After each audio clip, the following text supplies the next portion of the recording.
How it's made. Deep cycle batteries. A power trip. Tins. It's a can-do approach on this production line.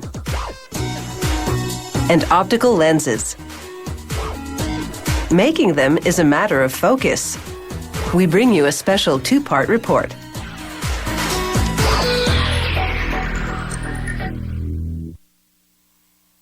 A deep cycle battery is what you find in such vehicles as trains, boats, RVs, and forklift trucks.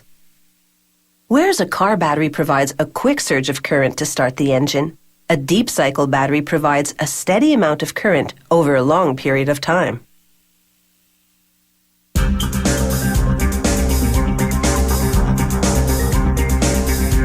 Deep cycle batteries range from 2 to 48 volts.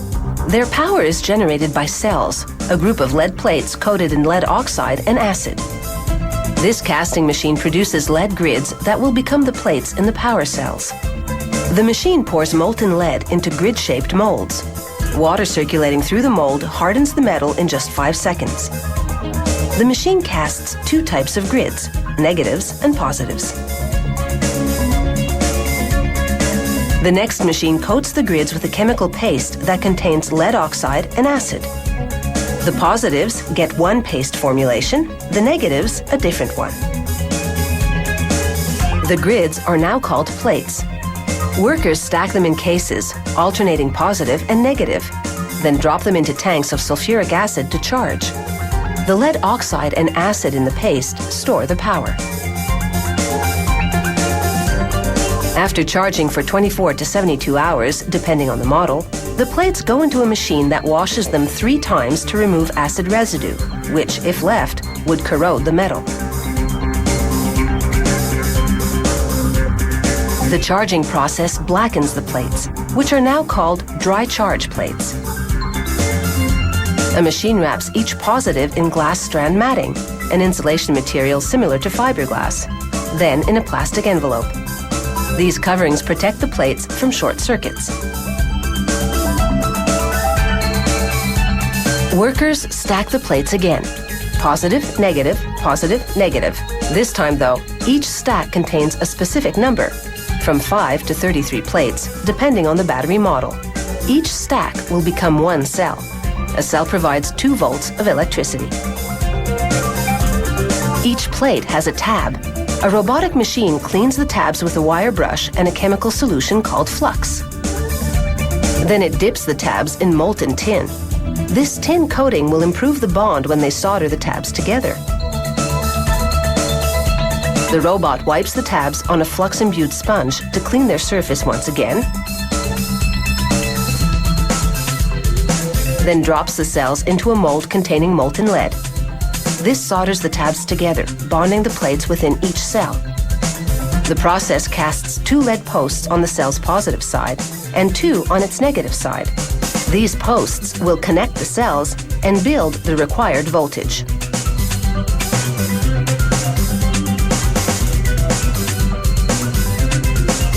Next, each cell goes into a polypropylene casing called a jar. They test each cell to make sure it functions. This also shows if the cell is positioned correctly in the jar, so that the positive and negative signs on the cell cover will be on the corresponding posts.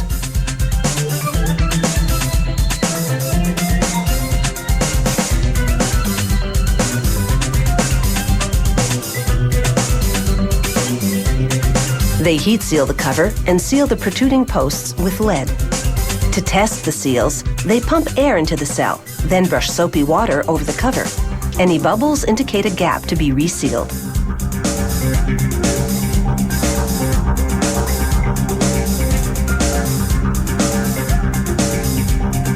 In another part of the factory, workers manually mold various small components from molten lead.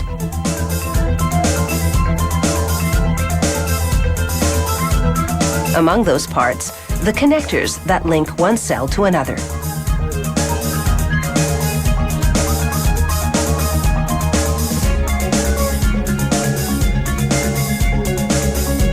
Workers weld them to the posts. These are 8-volt batteries, so for each one, they connect 4 cells inside a polyethylene case. Now that assembly is complete, the case cover goes on. These rubber grommets keep water from seeping inside and shorting the battery. Now they fill the inside with sulfuric acid, which functions as an electrolyte, the medium that helps the lead in the plates conduct electricity.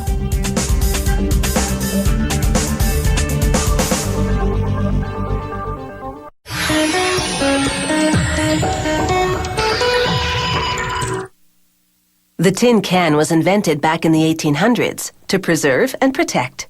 We still rely on this trusty container to keep a range of perishables fresh, everything from food to blood plasma to military supplies. And after all these years of use, the tin can still has an airtight reputation.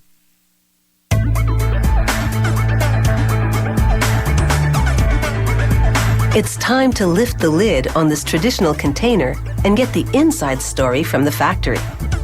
To make a tin, they take a strip of tin steel and weld it to join the ends. The resulting cylindrical shape is the body of the tin, and it's about to be hermetically sealed. The rotating tools on this machine stretch out the edges of the cylinder, forming a flange.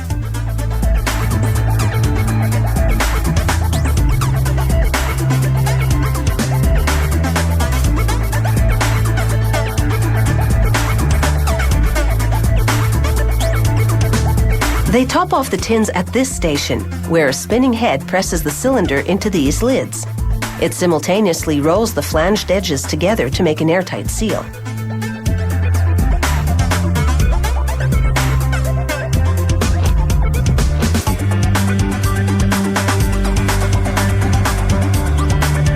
This container is for classified military use. But over on another production line, they're making a more standard tin, the kind you would put coffee in. So this assembly is more mechanized. In a fraction of a second, an automated welder rounds and joins metal to create the body of a tin. The tins travel forward and upward on a magnetic conveyor system. They're going to the other side of the plant, where they'll get tops and bottoms.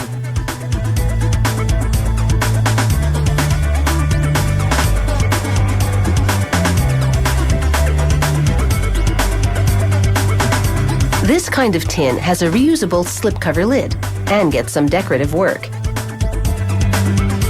Like a big cookie cutter, a punch press cuts out designs that have been pre-printed on metal. At the same time, it pushes the cut design onto a die to form the lid shape.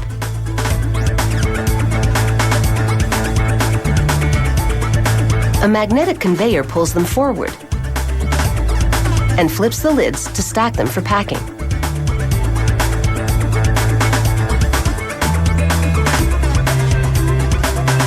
Elsewhere in the plant, they're making cans to go with some other lids. A lineup of circular blades slices through tin sheets.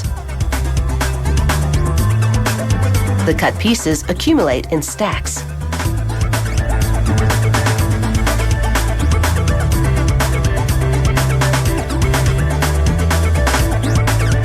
They load the flat pieces of tin into a cylinder where they're curled into tubes.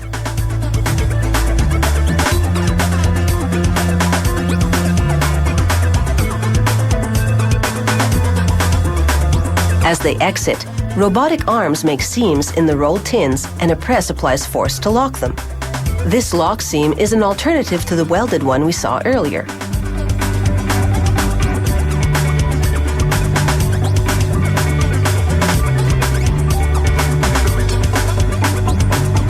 Now, another magnetic conveyor pulls the tin tubes forward, and they go for a spin while rollers flange the edges so that the bottoms can be attached.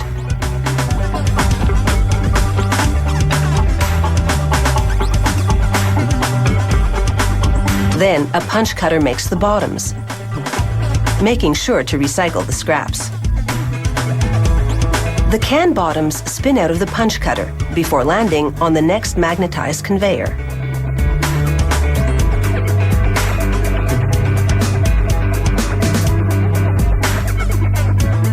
They get a squirt of liquid rubber, which will harden into a gasket to prevent leaks in the can.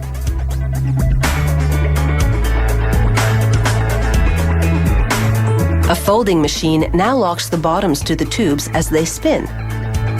More than 12,000 cans per hour can be made on this high-speed line. From a blank piece of steel to a very useful container. Whatever their contents, these tins are destined for a full life. That is, until someone decides to empty them.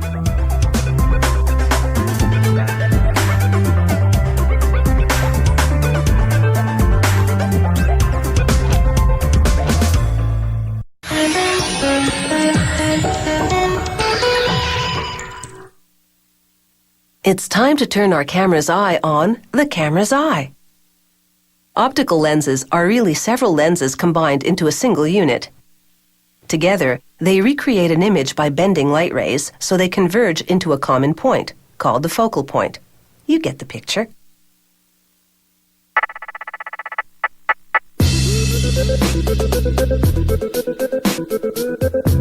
These television lenses start with a very precise design.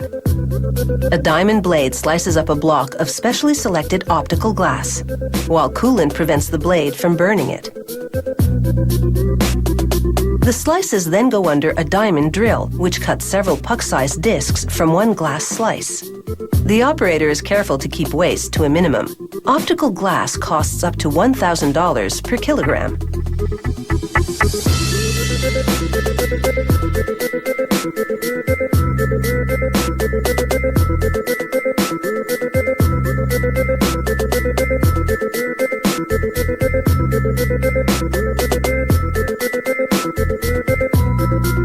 During the drilling, the optical glass sits on a thinner piece of glass covered with wax. As the wax is melted, the discs are easily pulled away.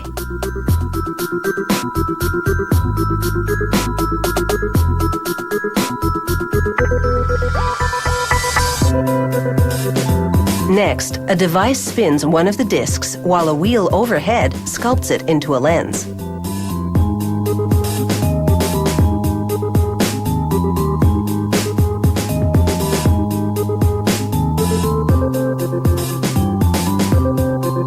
The operator checks each lens for chips, and this one looks smooth. This tar-like substance is called pitch.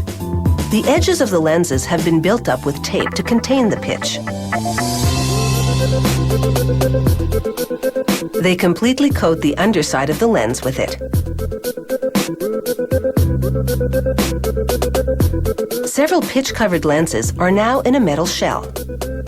A worker picks up a hot aluminum dome called a blocking body. He presses it onto the pitch-covered lenses, and the pitch melts onto it.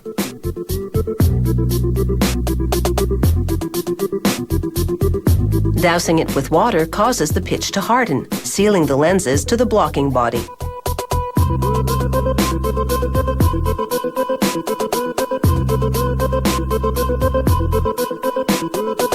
The blocking body is now upside down and acting as a holding device as it oscillates on a spinning grinding shell.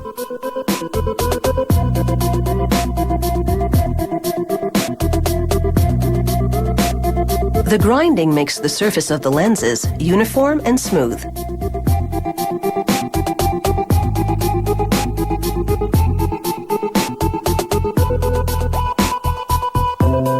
They place a polisher on the lenses. It's lubricated with a very fine abrasive.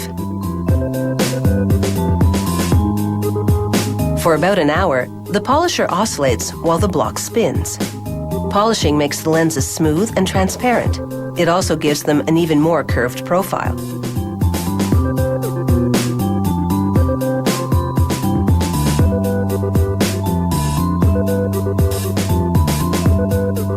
The lenses have been removed from the block, and it's time to cut the diameter down to size. Using a microscope, a technician centers a lens between two brass chucks. A diamond blade at the back cuts the lens as the technician monitors it. He's making sure the diameter and axis of the lens have a common center.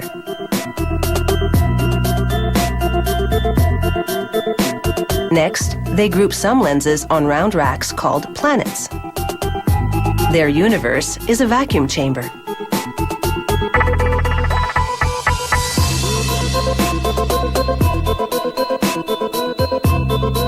The technician closes the door, and the planets continue their orbit. Inside this vacuum, an electron beam evaporates coating materials. The vapor rises to give the lenses a protective coat. A computer monitors the rate of evaporation and the coating. But there's much more to come. Up next, this process really gets visual as all the pieces of a camera lens come together.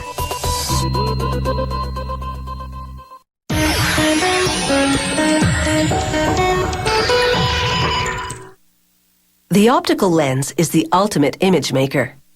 Along with cameras, you'll find them in projectors, microscopes, laser scanners, X-ray equipment.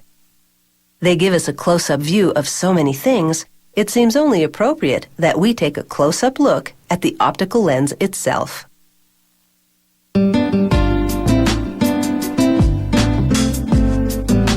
The lenses have just spent 3 hours getting a protective finish. It's time to wipe away any residue and make sure they're perfect.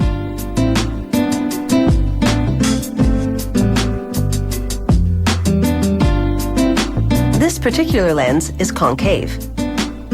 She covers it to protect it while she cleans and inspects the lens with the opposite profile, convex.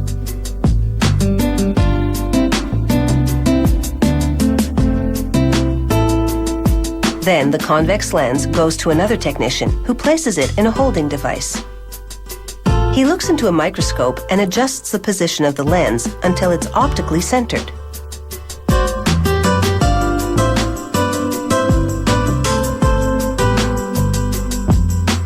He uses wax to keep the lens from shifting in the holding device.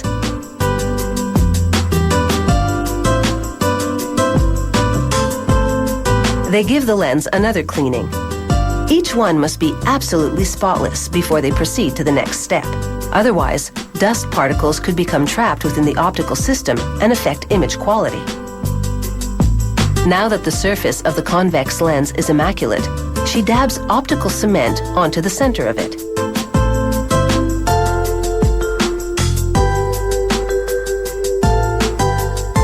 She gives the other concave lens a little more scrutiny before she cements it onto the convex lens. She applies pressure to spread the cement between the two lenses. Cementing them together means they'll be less likely to shift around in the lens barrel.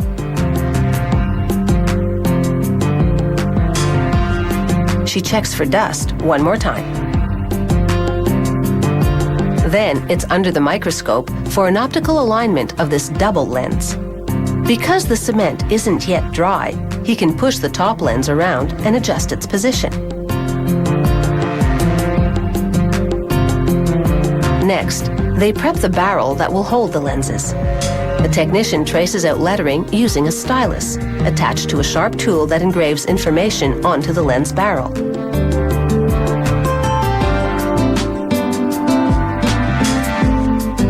It prints technical details that will tell the photographer just what the lens will do. Things like focal length, the f number, and the size of the aperture opening.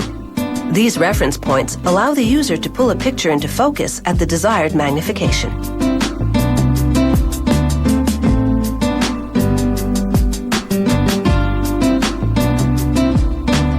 Now they double-check the design for this complex optical system and begin to pull all the pieces together.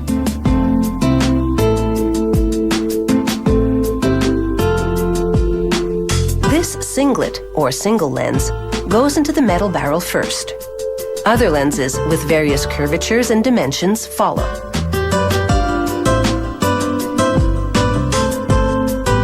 She places metal spacers between the lenses to separate them. Proper spacing will prevent aberrations in the image, such as blurring.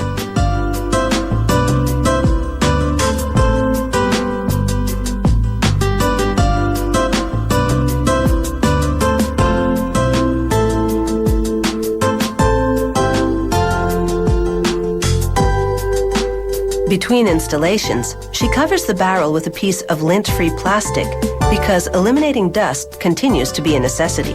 One fleck could ruin this entire assembly.